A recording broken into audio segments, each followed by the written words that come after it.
Hello dear student, welcome back to my channel J Harris physics classes. बच्चों, आज के lecture में हमें बहुत ही इंटरेस्टिंग टॉपिक देखना है, डॉपलर्स इफेक्ट। इन डेली लाइफ आप बहुत जगह पे ये इफ़ेक्ट देखते हो। जैसे अगर आप कहीं पे खड़े हो और वहाँ से अगर ट्रेन गुजर रही है, समझो ट्रेन आपकी तरफ आ रही है और आप खड़े हो, उस वक्त आप देखेंगे जब ट्रेन आपकी तरफ आती है तब उसका जो पिच है, उसकी फ्रीक्वेंसी जो है तब बढ़ती है, और जैसे आपके नज़दीक से वो गुजर जाती है, दूर जाती है, तब उसकी फ्रीक्वेंसी कम होती है। इसके लिए आप इस वीडियो में देखो।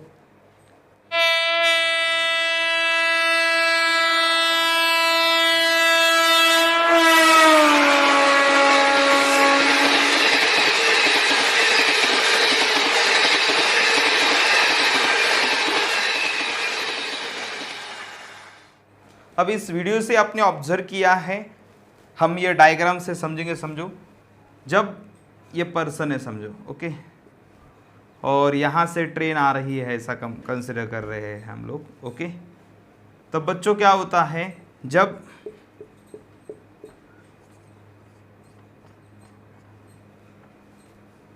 ट्रेन इस पर्सन की तरफ आ रही है, और दूसरी कंडीशन लेंगे जब इस पर्सन से दूर जा रही है, जो भी है, देखो ये दूर जा रही है, ये सोर्स ऑफ साउंड है, ये सोर्स ऑफ साउंड है, ये है ऑब्जर्वर। जब ये ट्रेन उस पर्सन की तरफ जा रही है तब क्या हो रहा है बच्चों, उस पर्सन को जो सुनाई दे रहा है वो साउंड की फ्रीक्वेंसी थोड़ी ज़्यादा सुनाई दे रही है। उस वक्त जो फ्रीक्वेंसी वो सुन रहा है वो frequency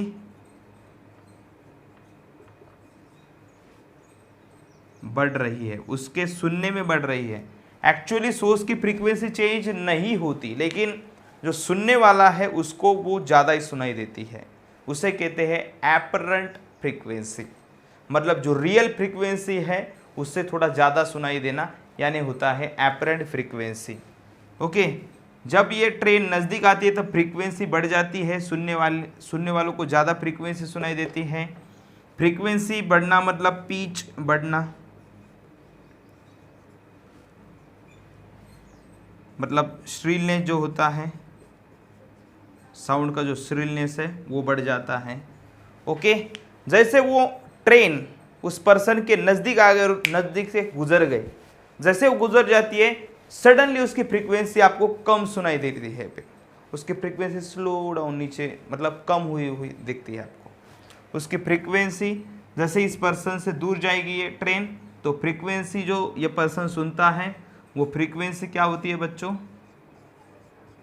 frequency decreases, pitch decreases, shrillness decreases, okay. ये इस एक्सपेरिमेंट से आप देखते हो, इस एक्सपेरिमेंट से आपको पता चला है कि जैसे कोई सोर्स ऑफ साउंड आपके नज़दीक आता है तो आपको जो फ्रीक्वेंसी वो ज़्यादा सुनाई देती है, जो श्रिलनेस है उसकी लेवल ज़्यादा सुनाई देती है, और जैसे वो आपसे दूर जाता है तो उसका जो श्रिलनेस है, उसकी जो फ्रीक्वेंसी है वो कम सुनाई देती है। इसे कहते हैं apparent change in the frequency. और ये apparent change in the frequency क्यों हुआ है बच्चों, क्योंकि ट्रेन एंड उस पर्सन के बीच में क्या हुई है, रिलेटिव मोशन। वो ट्रेन उस पर्सन की तरफ आ गई और वहाँ से गुजर गई, तो दोनों में क्या हो गया, रिलेटिव मोशन, ओके। और जब रिलेटिव मोशन होता है बच्चों, रिलेटिव मोशन की वजह से डॉपलर्स इफेक्ट होता है और फ्रीक्वेंसी क्या होती है, चेंज होती है। जो सुनाई देती है वो फ्रीक्वेंसी थोड़ी अलग सुनाई देगी। देखो, the apparent change in the frequency of a sound heard by the observer whenever there is relative motion between source and observer is called Doppler's effect, okay. Doppler's effect क्या होता है बच्चों, जब कोई पर्सन या कोई ऑब्जर्वर जो सुनाई देता है उसे साउंड, वो रियल साउंड की फ्रीक्वेंसी से अलग फ्रीक्वेंसी वाला सुनाई देता है, तब वहाँ पे जो एपरेंट चेंज हुआ है रिलेटिव मोशन की वजह से, उसे कहते हैं डॉपलर्स इफेक्ट। उसे क्या कहते हैं बच्चों, Doppler's effect in the sound. अब ये डॉपलर्स इफेक्ट का मैकेनिज्म कैसा है, ये डॉपलर्स इफेक्ट क्यों होता है, वो हम देखते हैं। ओके, देखो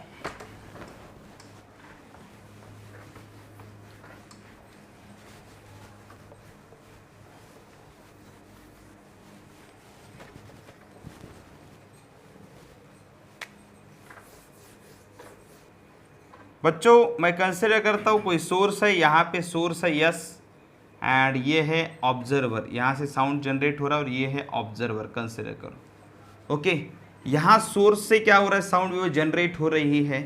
कंसिडर करता हूँ मैं वो वेव, समझो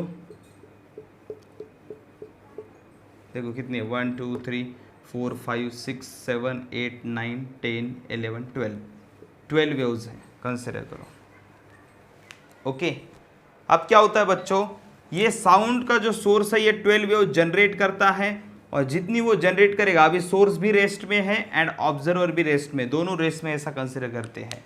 ये 12 वेव जनरेट करेगा पर सेकंड, मतलब इसकी फ्रीक्वेंसी कितनी होगी, 12 हर्ट्ज, क्योंकि सोर्स ऑफ साउंड जो मैंने कहा है आपको, वो क्या कर रहा है, 12 वेव्स पर सेकंड जनरेट कर रहा है। मैंने एक एक लाइन, मतलब ये एक एक वेव है, कंसिडर करो, मतलब पर सेकंड वो 12 वेव जनरेट कर रहा है। इसका मतलब ये होता है बच्चों, ये जो 12 वेव जनरेट हुई है, ये यहाँ से अगर पर सेकंड 12 जनरेट होगी तो कुछ टाइम के बाद में यहाँ पे पहुँचने वाली वेव भी क्या हो जाएगी, पर सेकंड उसको भी 12 वेव सुनाई देगी। ओके, अभी दोनों रेस में हैं। ओके, लेकिन अगर दोनों में से कोई एक मूव होगा, चलो मैं कंसिडर करता हूँ यहाँ पे सोर्स के जगह पे मैं ऑब्जर्वर को मूव करता हूँ। चलो, अगर ये पर्सन ने क्या किया, यहाँ पे सोर्स रेस्ट में और पर्सन भागने लगा, तो उसने क्या किया, देखो जल्दी में 3 वेव्स उसने, वो अगर भाग गया तो उस यहाँ से भाग के सोर्स की तरफ आ गया, तो वो क्या हो जाएगा, यहाँ पे वो पर सेकंड 12 वेव्स सुन रहा था, लेकिन वो भागने की वजह से क्या हो गया, कुछ वेव्स उसने सामने जाके सुन ली, कुछ वेव्स यहाँ से वो भाग के इस डायरेक्शन में गया। इसका मतलब 12 वेव्स पर सेकंड सुनता था पहले, लेकिन अब क्या हो गया, उसने और थोड़ी एडिशनल वेव्स सुन ली। ओके, तो मतलब उसको जो वेव्स सुनाई देगी वो थोड़ी ज़्यादा सुनाई देगी।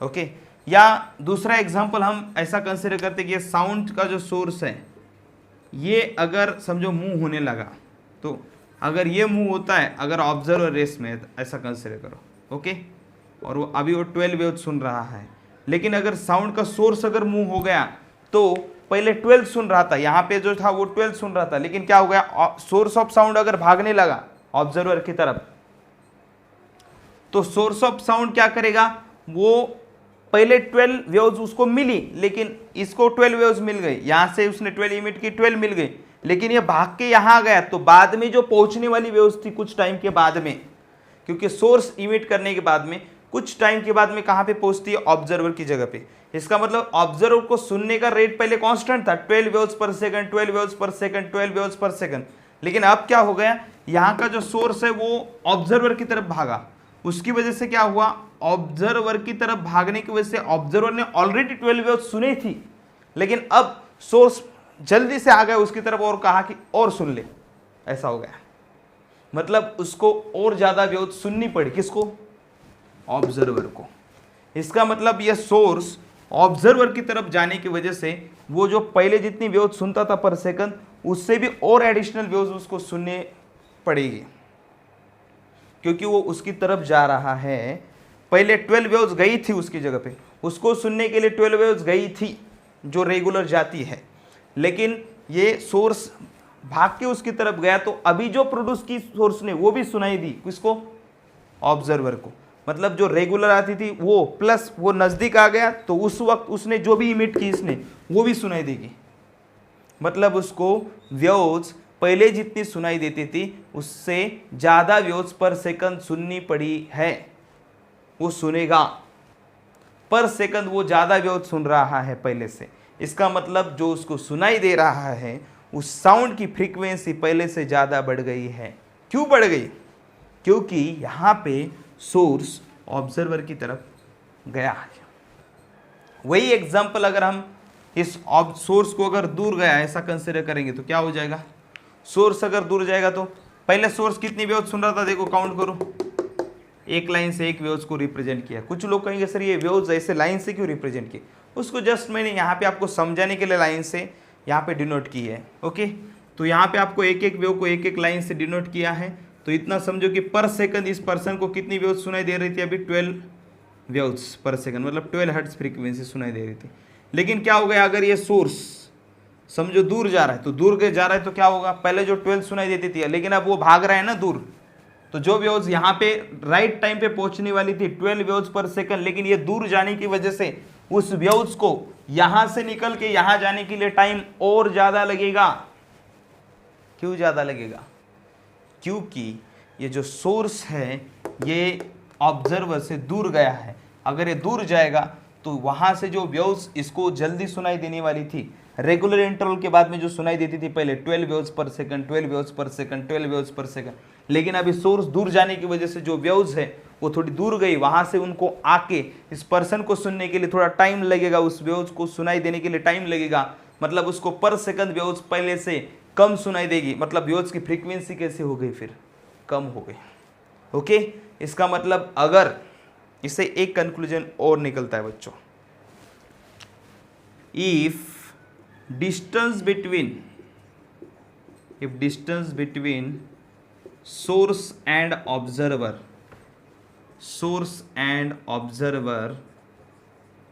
increases, if distance between source and observer increases, then frequency क्या हो जाएगी बच्चों, बताओ। अभी डिस्टेंस बढ़ रहा था, ये दूर जा रहा था ना, अगर दूर जाएगा तो डिस्टेंस बढ़ेगा, उस वक्त फ्रीक्वेंसी क्या हो रही थी, डिक्रीजेस। ओके, ये पहला पॉइंट। दूसरा point, if distance between source and observer, if distance between source and observer decreases, मतलब दोनों एक दूसरे की तरफ जाएंगे, तो देखो दोनों अगर एक दूसरे की तरफ जाएंगे या दोनों में से कोई एक दूसरे की तरफ जाता है तो सोर्स एंड ऑब्जर्वर के बीच में का डिस्टेंस कम होगा। कम होने की वजह से जो वेव्स थी पहले सुनाई दे रही थी उससे भी थोड़ी ज़्यादा सुनाई देगी। If distance between source and observer decreases, then बच्चों एक्चुअल फ्रीक्वेंसी चेंज नहीं होती है, एपरेंट फ्रीक्वेंसी चेंज होती है। मैं ए डॉट करता हूँ इसे, एपरेंट फ्रीक्वेंसी डिक्रीजेस, यहाँ पे distance decreases, then apparent frequency क्या हो जाएगी बच्चों, इंक्रीजेस। ये सबसे इंपॉर्टेंट पॉइंट आपको समझना है, इससे पूरा फार्मूला और जो भी है सब कुछ इससे ही बनेगा। ओके, इसमें कुछ अजम्पशंस भी है बच्चों। अजम्पशंस क्या क्या है, हम मीडियम को रेस में कंसिडर करते हैं, मतलब जो मीडियम है सोर्स एंड ऑब्जर्वर के बीच में, ईयर है जो भी है, उसको हम रेस में कंसिडर करते हैं। उसके बाद में और उसका अजम्पशन ये है कि दोनों एक लाइन पे है, ऐसा हम कंसिडर करते हैं। ऑब्जर्वर एंड सोर्स एक लाइन पे है, ये भी हमारा कंसिडरेशंस है। मतलब यहाँ पे कुछ अजम्पशंस है डॉपलर इफेक्ट के लिए, वो भी समझना ज़रूरी है। समझ में आ गया बच्चों, दोनों के बीच में का डिस्टेंस अगर कम होगा, सोर्स एंड ऑब्जर्वर के बीच में का अगर डिस्टेंस कम होता है तो फ्रीक्वेंसी बढ़ती है, एंड अगर सोर्स एंड ऑब्जर्वर के बीच में का डिस्टेंस अगर कम होगा तो फ्रीक्वेंसी बढ़ेगी, डिस्टेंस बढ़ेगा तो फ्रीक्वेंसी कम होगी। समझ में आ गया, डिस्टेंस बढ़ेगा तो फ्रीक्वेंसी कम होगी एंड डिस्टेंस कम होगा तो फ्रीक्वेंसी बढ़ेगी। ओके, अभी हम देखते हैं फॉर्मूला फॉर डॉपलर इफेक्ट। यहाँ पे अगर हमने कुछ टर्म्स को नाम दिया है, जैसे v is velocity of sound, उसके बाद में vo वेलोसिटी ऑफ ऑब्जर्वर, उसके बाद में vs is velocity of source, okay. n is real frequency और ओरिजिनल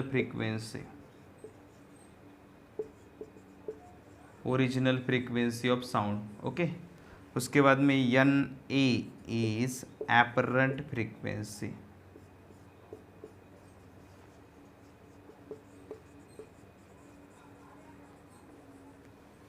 ओके बच्चों, अब अगर ये टर्म्स ऐसे दी है, v is velocity of sound, vo is velocity of observer, vs is velocity of source, n is original frequency and n is apparent frequency.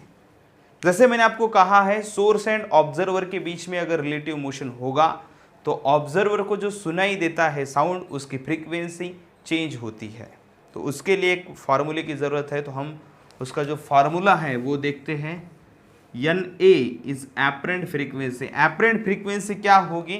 तो apparent frequency का जो रिलेशन है वो रियल फ्रीक्वेंसी के साथ में कैसा है? देखो general formula, v is velocity of sound plus minus vo is velocity of observer और लिसनर, ऐसा भी vl से भी रिप्रेजेंट करते हैं इसे, v माइनस प्लस vs। यहाँ पे vs क्या है बच्चों?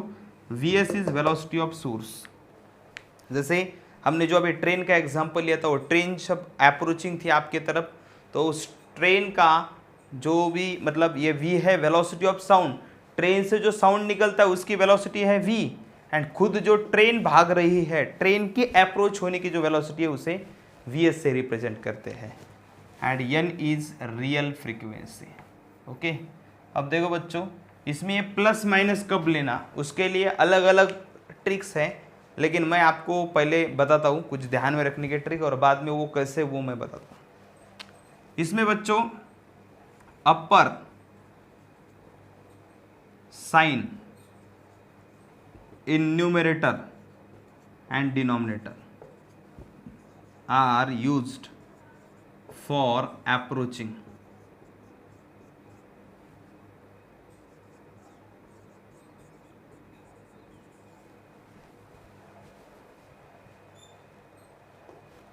जो ऊपर का जो साइन है बच्चों, ये प्लस, न्यूमरेटर का ऊपर का साइन कौन सा है? प्लस, एंड डिनोमिनेटर का ऊपर का साइन कौन सा है? माइनस।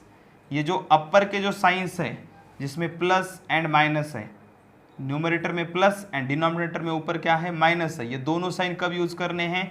जब अप्रोचिंग होगी, मतलब अगर ऑब्जर्वर अप्रोचिंग होगा तो प्लस यूज करेंगे, एंड अगर सोर्स अप्रोचिंग होगा तो यहाँ पे क्या यूज करेंगे? Minus. Okay,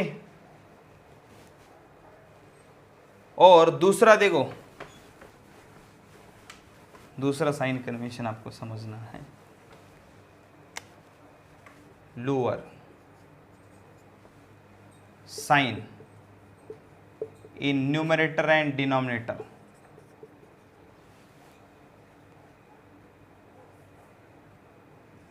are used for receding. ध्यान में रखना, रिसीडिंग, अगर दूर जाएंगे तो लोअर साइन यूज करना है, मतलब न्यूमरेटर का लोअर एंड डिनोमिनेटर का लोअर। देखो न्यूमरेटर का लोअर कौन सा है? माइनस, डिनोमिनेटर का लोअर क्या है? प्लस। अगर ऑब्जर्वर सोर्स से दूर जाता है तो क्या यूज करना है? माइनस। ऑब्जर्वर अगर सोर्स से दूर जाता है तो माइनस, एंड अगर सोर्स ऑब्जर्वर से दूर जाता है तो प्लस। समझ में आएगा नहीं साइन कन्वेंशन क्या है बच्चों? अब यह साइन कन्वेंशन ऐसे क्यों, वो भी मैं आपको बताता हूँ, कि साइन कन्वेंशन ऐसा क्यों, उसका रीजन समझो बच्चों। आप मुझे बताइए, जब दोनों एक दूसरे के नजदीक आते हैं, मतलब ये दोनों जो है सोर्स एंड ऑब्जर्वर, देखो आपको साइन कन्वेंशन तो दिया है, लेकिन ऐसा क्यों वो मैं बता रहा हूँ आपको। उसके लिए हम क्या करेंगे, जैसे apparent frequency N A is equal to क्या होता है? v plus minus view divide by v minus plus vs into real frequency. आप मुझे बताइए, अगर दोनों एक दूसरे के नज़दीक आते हैं, मतलब सोर्स एंड ऑब्जर्वर दोनों में से कोई भी एक मूव होगा, तो भी दोनों अगर एक दूसरे के नज़दीक आते हैं, दोनों के बीच में का अगर डिस्टेंस टाइम के साथ में कम होता है, तो फ्रीक्वेंसी क्या होनी चाहिए? बढ़नी चाहिए। फ्रीक्वेंसी बढ़ने के लिए आप मुझे बताइए, न्यूमरेटर क्या होना चाहिए? बढ़ना चाहिए ना, न्यूमरेटर बढ़ना चाहिए। न्यूमरेटर बढ़ना चाहिए मतलब अगर ऑब्जर्वर अप्रोचिंग होगा तो न्यूमरेटर बढ़ने के लिए मुझे क्या करना पड़ेगा? प्लस लेना पड़ेगा। प्लस लेना पड़ेगा कि नहीं? अगर न्यूमरेटर बढ़ाना है तो ये प्लस लेना पड़ेगा। अगर सोर्स अप्रोचिंग होगा तो सोर्स नज़दीक आ रहा है, मतलब सोर्स के नज़दीक आने की वजह से फ्रीक्वेंसी जो सुनेंगे वो कैसी होनी चाहिए, बढ़नी चाहिए। और फ्रीक्वेंसी बढ़ने के लिए डिनोमिनेटर का कौन सा साइन यूज करना चाहिए, माइनस यूज करना चाहिए। ओके, समझ में आ गया। ओके, अगर कंसिडर करो ऐसा हो गया, अगर दोनों एक दूसरे से दूर जाते हैं, समझो सोर्स एंड ऑब्जर्वर, तो कौन से सिंबल कौन से साइन यूज करने चाहिए, मैंने आपको कहा है अगर दोनों रिसेडिंग हो गए तो लोअर साइन यूज करो। अब ये क्यों लोअर साइन बताता हूं। अगर ऑब्जर्वर दूर जाता है तो न्यूमरेटर, देखो ये पूरी टर्म फ्रीक्वेंसी मुझे बताइए, ऑब्जर्वर दूर जाता है या सोर्स दूर जाता है तो एपरेंट फ्रीक्वेंसी जो सुनाई देती है वो कम सुनाई देती है। अब वो रिजल्टेंट एपरेंट फ्रीक्वेंसी कम होने के लिए न्यूमरेटर क्या होना चाहिए, कम होना चाहिए, डिनोमिनेटर कैसा होना चाहिए, ज़्यादा होना चाहिए, तब जाके ये पूरी टर्म क्या हो जाएगी, कम हो जाएगी। इसका मतलब v यहाँ पे क्या करना पड़ेगा, minus V O divide by V plus we S, ऐसा कुछ करना पड़ेगा कि नहीं। चलो बच्चों, आपको अगर समझा नहीं होगा तो भी आपको एग्जाम्पल के थ्रू मैं समझाऊंगा।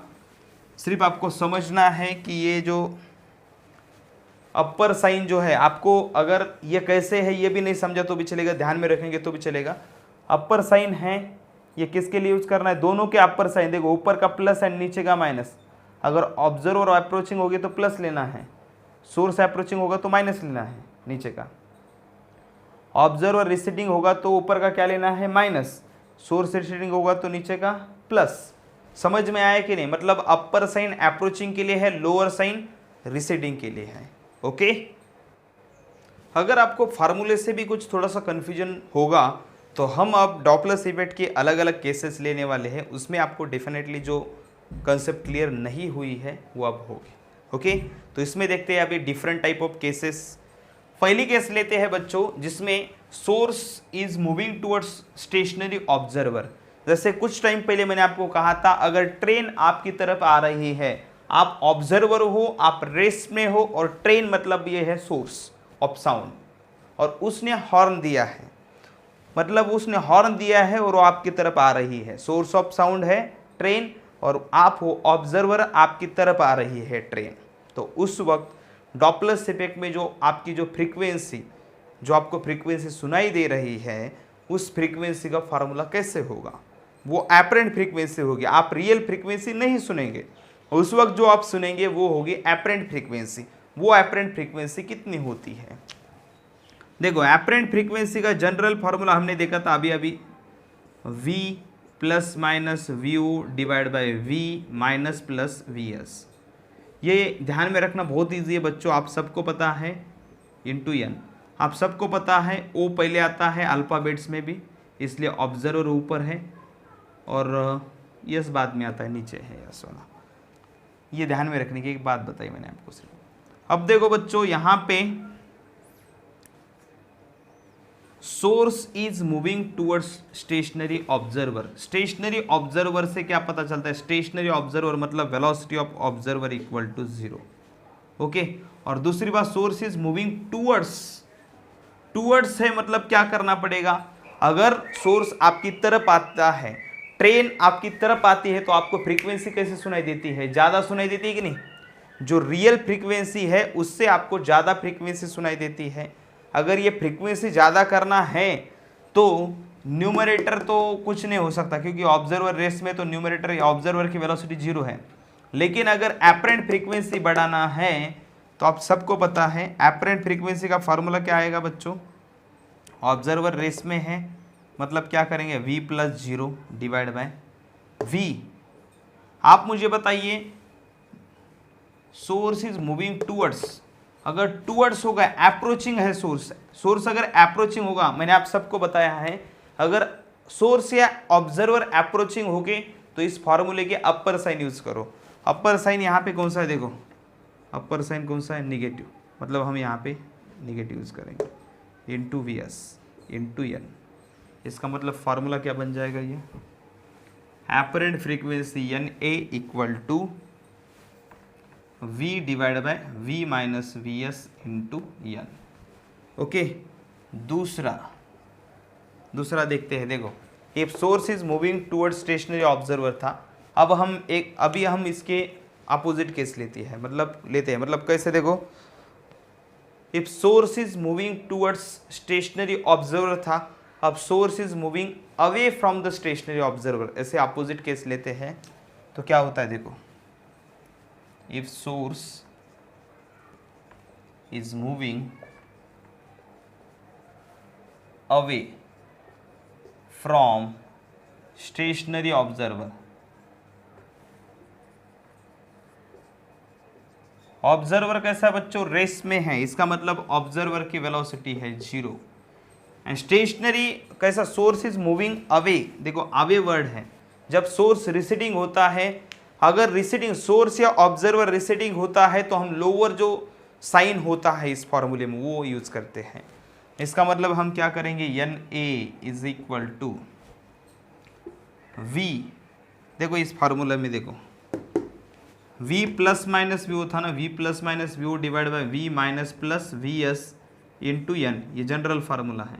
अब देखो ऑब्जर्वर रेस में है, इसका मतलब ऑब्जर्वर की जगह पे 0 रखूंगा भी नहीं मैं, क्योंकि ऑब्जर्वर की वेलोसिटी 0 है, लेकिन अभी रखने की जरूरत नहीं, मैं थोड़ा स्टेप स्किप करता हूँ। v प्लस माइनस 0 ऐड किया नहीं किया चलेगा।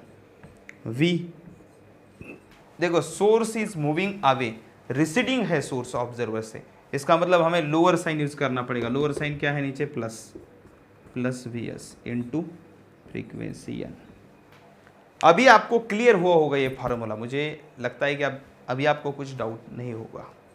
अभी और केसेस लेते हैं। देखो अभी क्या था, इन दोनों केसेस में ऑब्जर्वर रेस में था एंड सोर्स ऑब्जर्वर की तरफ जा रहा था, और दूसरे केस में सोर्स ऑब्जर्वर से दूर जा रहा था। अब हम क्या करते हैं, सोर्स को रेस में कंसीडर करते हैं एंड ऑब्जर्वर सोर्स की तरफ जाता है, ये केस लेते हैं। Okay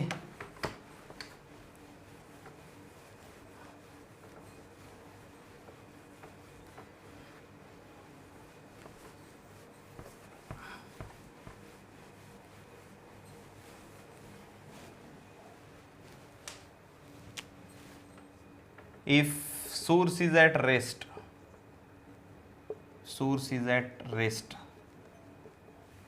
and observer is moving towards source, पहले towards वाली केस लेते हैं, अप्रोचिंग वाली, towards source। ओके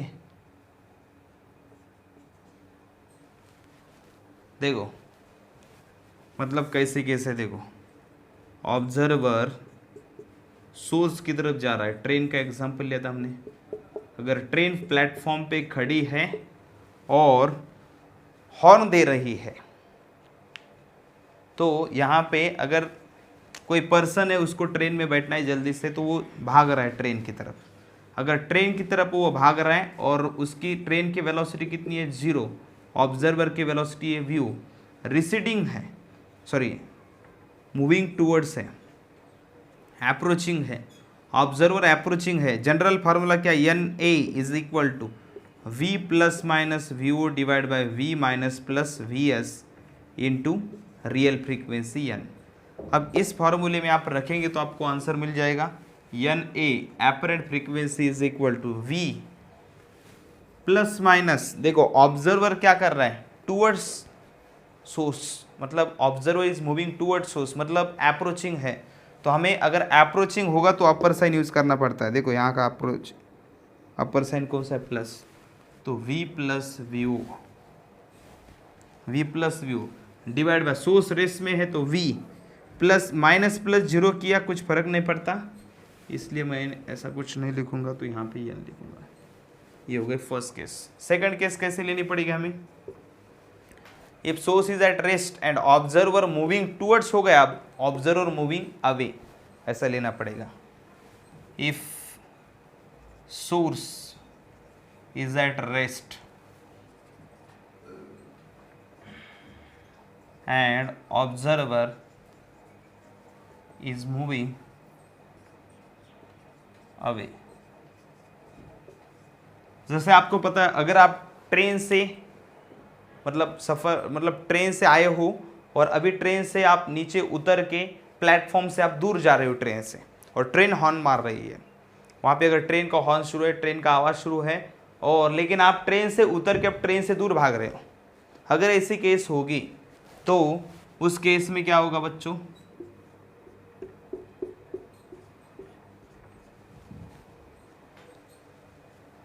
देखो एपरेंट फ्रीक्वेंसी का फॉर्मूला क्या होगा,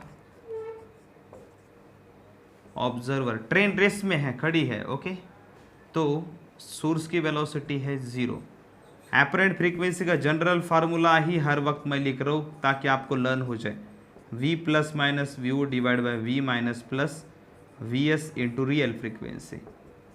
v प्लस माइनस क्या लो बच्चों, ऑब्जर्वर दूर जा रहा है तो क्या लेना पड़ेगा, minus V O divide by source rest में तो कुछ लिखने की जरूरत नहीं है, सोर्स वैसे भी प्लस माइनस जीरो लिखना है तो नहीं लिखेंगे तो भी चलेगा, एन ए, तो ये हो गया।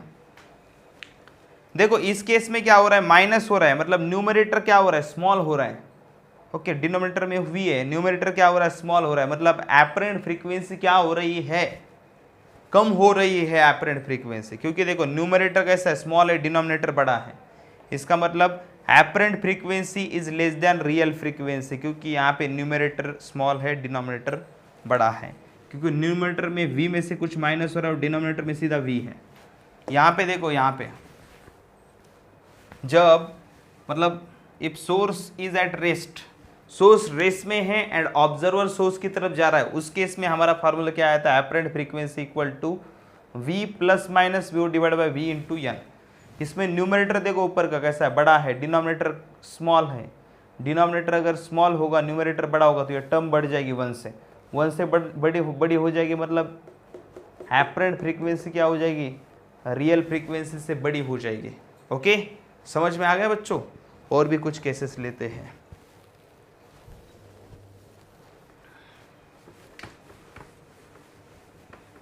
अब नेक्स्ट केसेस में हम क्या करेंगे बच्चों, दोनों अप्रोचिंग एंड दोनों रिसीडिंग करेंगे। ओके,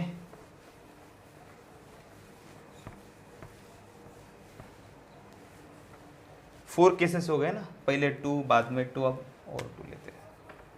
वहाँ इससे क्या नाम दो, फोर्थ हो गया, फिफ्थ नाम देता हूँ। वैसे यहाँ पे नंबरिंग नहीं की थी लेकिन फिफ्थ देता हूँ। ओके, इफ बोथ यानी कौन बच्चों, सोर्स एंड ऑब्जर्वर दोनों, बोथ आर मूविंग अवे, पहले टूवर्ड्स वाली लेते हैं, टूवर्ड्स ईच अदर, दोनों एक दूसरे की तरफ जाएंगे, मतलब ट्रेन आ रही है और आप भी उसकी तरफ भाग रहे हो, पता नहीं क्यों भाग रहे हो लेकिन भाग रहे हो। ओके, तो उस केस में ओके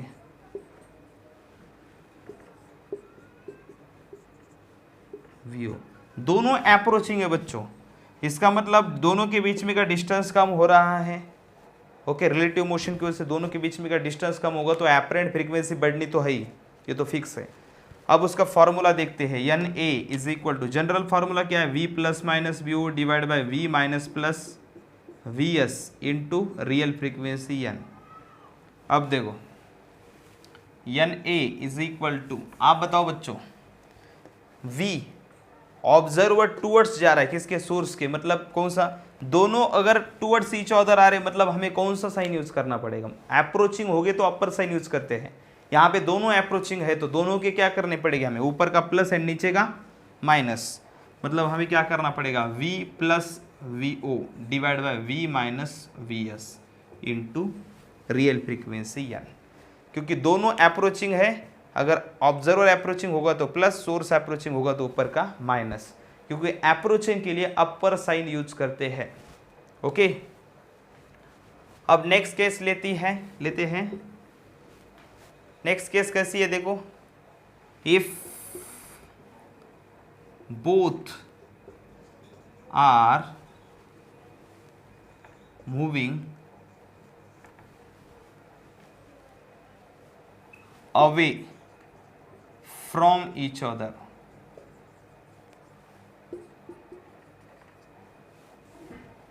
देखो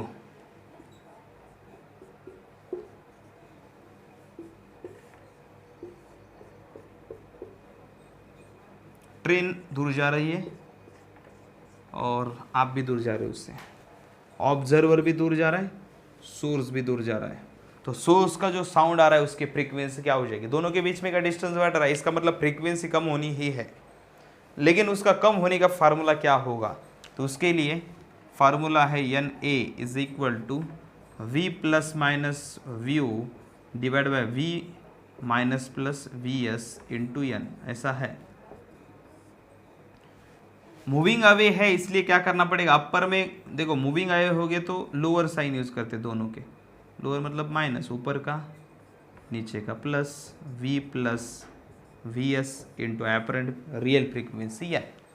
समझ में आ गए बच्चों ये सभी केसेस? कोई डाउट है बच्चों? अगर डाउट्स होगा तो कमेंट में पूछ लेना। ओके बच्चों, अब हम देखते हैं कुछ स्पेशल केसेस डॉपलर इफेक्ट में। जैसे इस केस में मैंने क्या किया, देखो when source is moving in a direction making an angle theta with listener, यहाँ पे लिसनर है देखो ऑब्जर्वर, और ये सोर्स ऐसा जा रहा है रास्ते से, जैसे कोई रास्ता है, उस रास्ते से कोई व्हीकल जा रहा है और आप ऐसे खड़े हो और उस रास्ते से व्हीकल निकल जा रहा है, तो उस वक्त देखो यहाँ पे आप खड़े हो और यहाँ से ऐसा कोई व्हीकल हॉर्न मारते हुए निकल जा रहा है ऐसा, तो उस वक्त आपको जो फ्रीक्वेंसी सुनाई देगी वो फ्रीक्वेंसी कैसे होगी, जैसे ये पॉइंट है ए, ये पॉइंट, इस पॉइंट को मैं बी नाम देता हूँ, इस पॉइंट को मैं सी नाम देता हूँ, तीनों पॉइंट पे एपरेंट फ्रीक्वेंसीज क्या क्या होगी वो देखते हैं। सबसे इंपॉर्टेंट बात है ऑब्जर्वर रेस में है, मतलब ऑब्जर्वर की वेलोसिटी कितनी है, 0। इस वक्त सोर्स की वेलोसिटी इस डायरेक्शन में है, लेकिन हमें क्या करना, हमारी जो अजम्पशंस है उस अजम्पशंस में क्या बताया है कि सोर्स एंड ऑब्जर्वर एक लाइन पे होना चाहिए। यहाँ पे अगर सोर्स इस डायरेक्शन में निकल जा रहा है, ऑब्जर्वर यहाँ पे, तो दोनों को एक लाइन से क्या करना पड़ेगा, ज्वाइन करना पड़ेगा। तो मैंने यहाँ पे देखो इन दोनों को ज्वाइन किया है। अभी ज्वाइन करने के बाद में क्या करना पड़ेगा, हमें इसका कंपोनेंट बनाना पड़ेगा वेलोसिटी का। सोर्स की जो वेलोसिटी है उस वेलोसिटी का ऑब्जर्वर के डायरेक्शन में कंपोनेंट बनाना पड़ेगा। ये थीटा होगा तो ये कंपोनेंट क्या हो जाएगा, V S cos theta. Okay, यहाँ पे ऐसा, तो देखो बच्चों यहाँ से ये वी एस कॉस थीटा, देखो ए पॉइंट पे अगर सोर्स अगर ए पॉइंट पे होगा, देखो यहाँ पे सोर्स मूविंग है, ऑब्जर्वर रेस्ट में है। इनिशियली सोर्स कौन से पॉइंट पे है, ए पॉइंट पे है, यहाँ से वो बी की तरफ जा रहा है और बाद में सी की जगह पे जा रहा है। तो यहाँ पे अभी जब वो ए पॉइंट पे है उस वक्त उसकी frequency at a point a, apparent frequency क्या होगी इसको, इसकी देखो apparent frequency is equal to क्या होगी, देखो एपरेंट फ्रीक्वेंसी v, आप मुझे बताइए ऑब्जर्वर कैसा है रेस में, तो v plus minus view divide by v minus plus we S, ऐसा लिखते हैं हम लोग। लेकिन क्या हो जाएगा, देखो n A is equal to, मैं यहाँ पे कंटिन्यू करता हूँ बच्चों, देखो n A is equal to क्या हो जाएगा, n A is equal to v, observer rest में मतलब प्लस माइनस 0 नहीं लिखा तो भी चलेगा, 0 ही है ये v। अब देखो सोर्स कैसा है, मूविंग टूवर्ड्स है या मूविंग अवे है, देखो ये वी एस कॉस थीटा कैसा, मूविंग टूवर्ड्स ऑब्जर्वर, ये जैसे जैसे इस डायरेक्शन में जाएगा वैसे वैसे कंपोनेंट इसकी तरफ अप्रोचिंग होगा। Component V S cos theta की डायरेक्शन किसकी तरफ है, इस वेलोसिटी की ऑब्जर्वर की तरफ है। मतलब अगर ये सोर्स इस पाथ से इस डायरेक्शन में जाएगा तो वी एस कॉस थीटा किसकी तरफ जा रहा है, ऑब्जर्वर की तरफ जा रहा है, इसीलिए फ्रीक्वेंसी क्या हो जाएगी, बढ़ेगी ना, मतलब टूवर्ड्स है तो बढ़ेगी। देखते हैं इसमें लिख के कैसा होता है, बढ़ेगी क्या होगा, तो यहाँ पे मुझे क्या करना पड़ेगा, माइनस, क्योंकि V S cos theta is approaching towards observer. अगर सोर्स ऑब्जर्वर की तरफ अप्रोचिंग होता है तो नीचे का ये जो वी एस होता है उसे हमें क्या लेना पड़ता है, अप्रोचिंग होगा तो अपर साइन यूज करना पड़ता है, लेकिन वी एस अप्रोचिंग नहीं है, वी एस का एक कंपोनेंट अप्रोचिंग है, तो वी एस की जगह पे मैंने क्या रखा, माइनस करके यहाँ पे V S cos theta, and यहाँ पे ओरिजिनल फ्रीक्वेंसी से मल्टीप्लाई करते हैं। ओके, उसके बाद में अगर हम दूसरा पॉइंट लेंगे पॉइंट बी, तो पॉइंट बी पे क्या होता है, देखो ऑब्जर्वर की वेलोसिटी 0 है एट पॉइंट बी।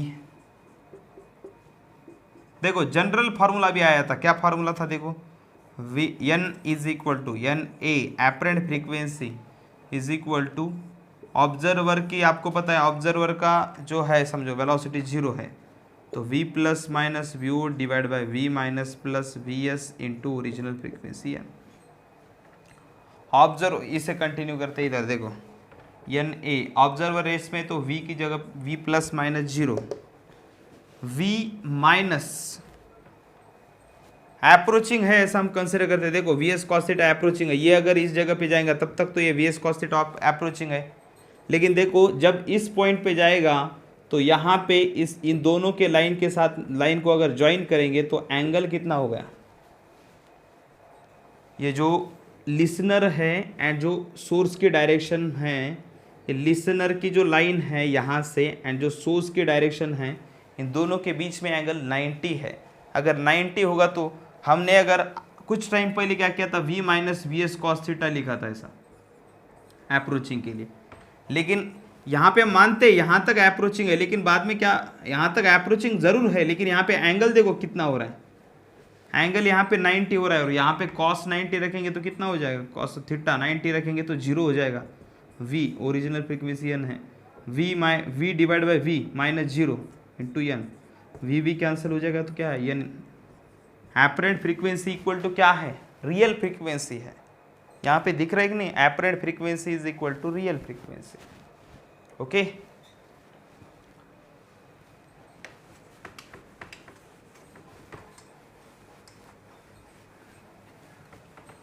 समझ में आ गया बच्चों। अब सी पॉइंट का देखते बच्चों, एट पॉइंट सी